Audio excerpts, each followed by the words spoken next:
Sir, आप राजा रामवंशी से हैं और आपने नरेंद्र मोदी जी हमारे प्रधानमंत्री जी के खिलाफ एफआईआर कराई है, ऐसा क्या कारण?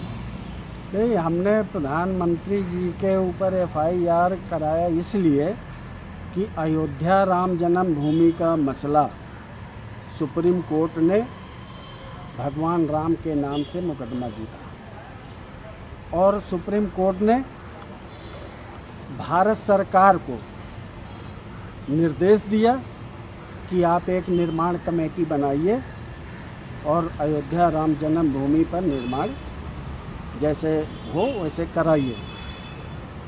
प्रधानमंत्री का एक अभी बयान आया था एक टीवी चैनल में कि हमने केवल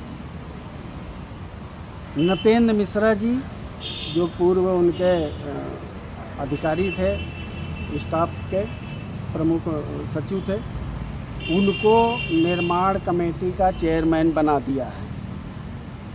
बाकी हम ये जानना चाहते थे प्रधानमंत्री जी से कि जो राम जन्मभूमि तीर्थ क्षेत्र, श्री राम जन्मभूमि तीर्थ क्षेत्र नाम का जो ट्रस्ट बनाया वो किसके आदेश से बना, और उसमें एक जाति, अगर 15 की कमेटी है में तो 14 एक ही जाति के लोग यानी ब्राह्मण समाज के ही लोग रखे गए। एक दलित, वो भी उत्तर प्रदेश का नहीं, बिहार से उनका संबंध है, बिहार के हैं, उनको रखा गया।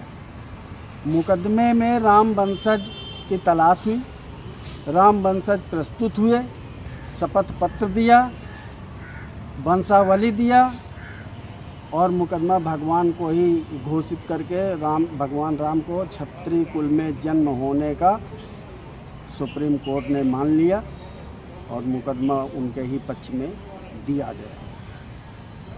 सर, आपको तो कहीं ना कहीं खुश होना चाहिए कि एक राम भगवान का आपके वंशज का एक मंदिर बनने जा रहा है। मंदिर के लिए तो हम अभी भी खुश हैं, मंदिर तो सभी खुश होगा, हम ही क्यों, पूरा संसार का भी जो भी सनातन धर्मी है वो सभी खुश होगा। भगवान राम सबके आराध्य हैं, लेकिन हमारे पूर्वज हैं, हमको चोरी से इन्होंने ट्रस्ट बनाया, कोई नोटिफिकेशन नहीं हुआ उसका, इन्होंने क्षत्रियों को बिल्कुल बहिष्कृत किया उस ट्रस्ट में। इनकी पार्टी में भी बहुत क्षत्रिय लोग थे, उनको भी ही रख लेते तो हमको आत्मसंतोष होता कि चलो हम वंशावली पेश किया, लेकिन अन्य क्षत्रिय भाई हमारे कुल के वंशज को रखा गया है, वो जो मैं काम करूँगा वही वो करेंगे, हमारा आत्मसम्मान बना रहता। इसलिए इन्होंने एक कुचक्र चला और ब्राह्मण समाज के लोगों को इसलिए बना दिया कि वहाँ 70 एकड़ ज़मीन है। 1986 में राजीव गांधी जी ने ताला खोला राम मंदिर का। 1989 नवंबर में राजीव गांधी के नेतृत्व में शिलान्यास भूमि पूजन किया गया।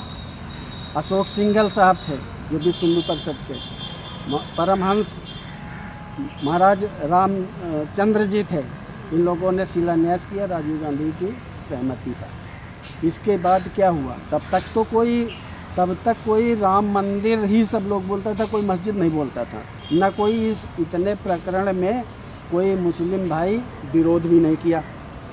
आखिर में दिसंबर 89 में सरकार बदल जाती है, बीपी सिंह की सरकार आ जाती है, बीजेपी की साझा सरकार बन जाती है, राम रथ निकलता है, राम मंदिर को बाबरी मस्जिद का नामकरण कर दिया जाता है और आतंक मचा दिया जाता है, सामाजिक आतंक मचा दिया जाता है। उसमें बहुत निर्दोष लोगों की मौत हो गई। इसके बाद 1992 में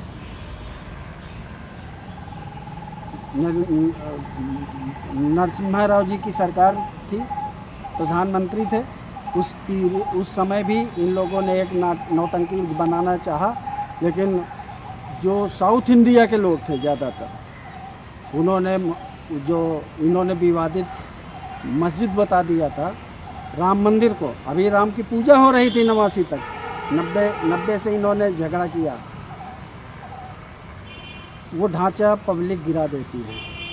रातों रात नरसिम्हा राव जी ने वहाँ भगवान राम को स्थापित किया, टेंट में किया, क्योंकि इतना जल्दी बिल्डिंग नहीं बन सकती थी, दूसरे दिन अदालत चले जाते लोग, यही लोग, इसलिए रातों रात टेंट लगा करके भगवान को स्थापित किया गया। और जितने भी राम जन्मभूमि में अतिक्रमणकारी थे 67 एकड़ ज़मीन में राम जन्मभूमि अधिनियम बना करके भारत सरकार ज़मीन अधिग्रहण कर लिया, सबको हटा दिया और भगवान राम जन्मभूमि में 70 एकड़ ज़मीन हो गई। अब हम ये पूछना चाहते हैं, इस मौके इतने भी प्रकरण में आरएसएस का कहीं रोल नहीं है। आरएसएस ये चाहती है कि अयोध्या में उसका तंबू गड़े, अयोध्या में उसका दफ्तर बन जाए। नागपुर में क्यों नहीं राम का मंदिर बनवा दिया या कोई और। मैं आज आपको ये आपके माध्यम से मैं प्रधानमंत्री बीजेपी आरएसएस के मोहन भागवत से हम ये जानना चाहते हैं कि उन्होंने कौन सा आंदोलन किया आज तक राम मंदिर के लिए, या भगवान बुद्ध के लिए, या भगवान कृष्ण के लिए, या भगवान शंकर के लिए, कौन सा उन्होंने आज तक आंदोलन किया, सड़क में उतरे या समाज को इकट्ठा किया? कुछ नहीं किया। और मैं एक और बता देता हूँ कि जो आरएसएस प्रमुख साहब हैं आदरणीय मोहन भागवत जी, वो न राम की पूजा करते, न कृष्ण की करते, न बुद्ध की करते, न महावीर जैन की करते, आज तक वो पूजा ही नहीं करते किसी की। तो राम मंदिर में कोई बता दे कि कब उन्होंने जन्मोत्सव मनाया है राम का, कृष्ण का, महावीर का या भगवान बुद्ध का। और अयोध्या में चीफ गेस्ट बनोगे, तुमने वहाँ वो किया, 4 लाख क्षत्रियों ने अपनी आहुति दिया है 400 वर्षों में, तब ये क्षत्रियों का आधिपत्य बना रहा। इनकी एक बहुत बड़ी चाल है, बहुत बड़ा कुचक्र है कि आरएसएस को वहाँ बैठा देना। जब विश्व हिंदू परिषद मुकदमा हार गया, जब निर्मोही अखाड़ा मुकदमा हार गया, जब राम जन्मभूमि न्यास मुकदमा हार गया, जब सुन्नी वक्फ बोर्ड मुकदमा हार गया, जब मुस्लिम लॉ पर्सनल बोर्ड मुकदमा हार गया, तो और आरएसएस तो उसमें थी ही नहीं पार्टी, बीजेपी उसमें पार्टी ही नहीं थी, तो इनका ठेका है वंशज हमारे पर, पूर्वज हमारे, ठेका बीजेपी का, आरएसएस का। और 70 एकड़ ज़मीन आप मंदिर बनाइए। मैं प्रधानमंत्री से हाथ जोड़ करके अभी भी कह रहा हूँ कि आरएसएस प्रमुख को दूर रखिए। विश्व हिंदू परिषद के जो ट्रस्ट बनाया है, सारे ट्रस्टियों को दूर रखिए। आप प्रधानमंत्री की हैसियत से कल जो आपका निर्धारित समय है, उस समय पर भारत सरकार के मुखिया के तौर पर आप भूमि पूजन कीजिए। हम आपके चरण पखारेंगे, लेकिन अगर आप ये ट्रस्ट बना करके क्षत्रियों की ज़मीन को हड़पने का, कुचक्र चलने का आप मददगार बनेंगे, तो आप हमारे लिए कंस हैं। हम आपको आपके लोगों का बनाया हुआ ट्रस्ट कतई नहीं मानते। और मैं और बता देता हूं आपके माध्यम से, प्रधानमंत्री जी, आपको आवाज़ तो मेरी बहुत जल्दी पहुंचती है। आपने पहले इस धरती का, जब 3.25 एकड़ का झगड़ा था, ये तो नरसिम्हा राव महाराज की मेहरबानी हो, रामचंद्र जी उनको अपने चरणों में अपने बगल वाले कमरे में रखे। 3.25 एकड़ ज़मीन थी पहले मुकदमे में। उस धरती का शिलान्यास जिन महापुरुषों ने किया था, वो चाहे राजीव गांधी हो, चाहे अशोक सिंघल हो, चाहे परमहंस महाराज हो, उनके छाती पर उनके सौर पर, उनकी पुण्य आत्मा पर पैर रख करके अगर आप दोबारा ये धूर्त मंडली को लेकर के, जिसमें कि जो मुस्लिम के दोनों विपक्षी थे, उनको भी इन्होंने आमंत्रित किया है, मुस्लिम लॉ पर्सनल बोर्ड वाले को भी और वो सुन्नी वक्फ बोर्ड के भी जो मुकदमे का पक्षकार था, उनको भी बुलाया है, और एक फैज खान को बुलाया है, एक इन्हीं का गुर्गा का आदमी है, आरएसएस के गुर्गे का, उसको ये अगर मुस्लिम इस धरती पर दोबारा से एक चुटकी भी, एक चुटकी होती है ना चुटकी, एक चुटकी भी मिट्टी गर्भगृह में डाल दिया तो अनंत काल तक के लिए ये कोड़ हो जाएगा, ये नासूर हो जाएगा, और इसको उसी तरह से फिर मस्जिद मस्जिद चिल्लाएंगे। 1 लाख आदमी अगर मुस्लिम तलवार लेके चला जाएगा तो ये आरएसएस का ये गीदड़ नजर नहीं आएगा, अपनी बालकनी में भी नहीं चढ़ेगा,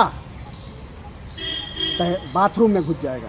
सर कहीं ना कहीं हमारे कुल के वंशज ही उन तलवारों को अपने छाती में लेना पड़ेगा। इसलिए मैं बार बार प्रधानमंत्री से कहता हूँ, बार बार मैं उनके चरण छूऊंगा, बार बार उनका पांव पखारूंगा प्रयाग में ले जा करके, अगर वो आरएसएस के प्रमुख को न बैठाएं, और ये जो जितने भी हारे हुए मुकदमे से हारे हुए, चाहे वो हिंदू पक्षकार रहे हो या मुस्लिम पक्षकार रहे हो, इनको दूरी बना करके रखिए। इनकी एक चुटकी मिट्टी नहीं जानी चाहिए उसमें, और ट्रस्ट का मैं निपटारा कर लूँगा। अगर आप दोबारा से उस भूमि का पूजन कर सकते हैं तो क्षत्रिय समाज तिबारा भी पूजन करेगी। सर कहीं ना कहीं हमारे देश के राष्ट्रपति जी को ये करना चाहिए या प्रधानमंत्री जी को ही करना चाहिए था? नहीं, राष्ट्रपति हो चाहे प्रधानमंत्री, हम तो कहते हैं कि जिनके कुल की है, जिसके कुल की संपदा है, जिनकी कुल की परम धाम है, वो क्यों नहीं होगा? उसको क्यों नहीं निमंत्रण दिया गया? तो सर कल आप मुस्लिम 400 साल तक लड़ता रहा, वो आमंत्रित होगा। जो वंशावली पेश किया है सुप्रीम कोर्ट में, उसको टीवी में भी नहीं चलाने दोगे। तो मैं बार बार इसको दोहराता हूँ कि आप जाइए, प्रधानमंत्री जी जाइए और उस पवित्र भूमि को, जिसमें राजा हरिश्चंद्र, राजा भागीरथ, राजा सगर, राजा दशरथ, राजा रघु और तमाम महापुरुषों ने जन्म लिया है, राम के साथ साथ में लक्ष्मण, भरत, शत्रुघ्न, ये सभी लोगों ने उस धरती में जन्म लिया है। तो उस धरती को विवादित करने से बचा लो। मैं आपके बार बार हाथ जोड़ करके प्रार्थना करता हूँ कि आप स्वतः अकेला मंच में बैठिए और अकेला ही पूजन कीजिए, अकेला ही शिलान्यास कीजिए। हम आपके चरण धोएंगे और आपके साथ रहेंगे। तो कल आप दीपमाला करेंगे, आपको तो खुश होना चाहिए। दीपमाला तो मैं रोज करता हूँ, और मैं सबसे कहता हूँ कि भगवान राम इस धरती के नहीं, भूमंडल की आत्मा है।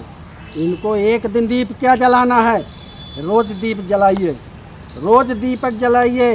अगर आपको मोक्ष प्राप्त करना है, इस हर कष्ट के निवारक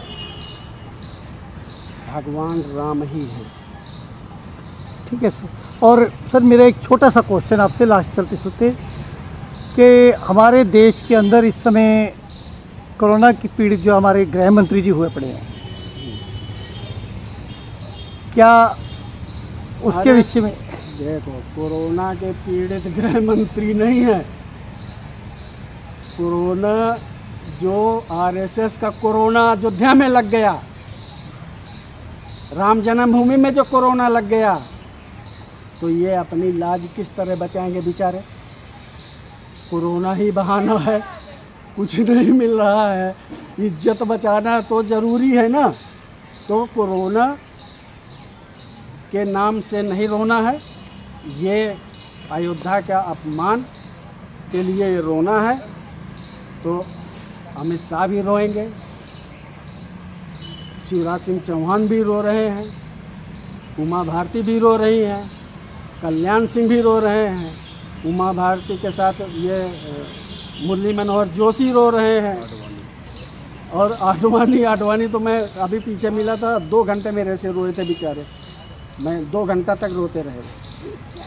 तो आडवाणी रो रहे हैं, और एक और मंत्री वहाँ वो तो स्वर्गलोक ही गमन कर गया, उत्तर प्रदेश का कमला रानी, कोरोना रानी के चक्कर में, ठीक है। और एक और दूसरा मंत्री है जो इनका प्रतापगढ़ का मोती सिंह, वो भी कोरोना में लाज बचा रहा है। तो ये लाज बचाओ अभियान है। यूपी का प्रदेश अध्यक्ष स्वतंत्र देव भी कोरोना पॉजिटिव हो गए। ये निगेटिव पॉजिटिव क्या है? ये लाज बचाओ अभियान है। लाज। धन्यवाद सर। निष्पक्ष, निर्भय और सत्य बताते हैं। हम आपके लिए ऐसी खबरें लाते हैं। KKN न्यूज़ समाज को आईना दिखाते हैं।